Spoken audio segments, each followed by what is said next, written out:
The Bible says in Psalms 37, verse 4, that take delight in the Lord and he will give you the desires of your heart. Take delight in the Lord and he will give you the desires of your heart.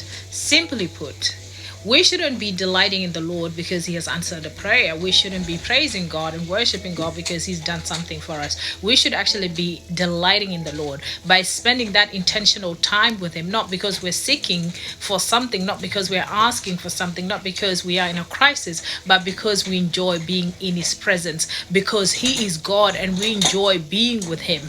We should be delighting by spending that time in his presence, knowing that I have set this time aside to be intentional with God, to be joyful and rejoice in actually being with him, aligning myself with him, not because I am in trouble, not because I'm expecting an answer, not because I want him to do ABC for me, but because he is God and I love spending time with him. And that's why the Bible says that, take delight in the Lord and he will give you the desires of your heart. Because even when you're not saying anything or asking for anything and you delight in spending that time with him, then he comes through and he gives you the desires of your heart. Just like we set time aside for our family members, for our children, for our loved ones, for anybody that we care about, we actually are intentional in spending time with them, in making sure that we put time aside so that we can spend one-on-one with them, to connect with them. That is what we should be doing with God. We should be delighting in the Lord by setting that time aside so that we can be one with him, so that we can hear from him, so that we can be with him,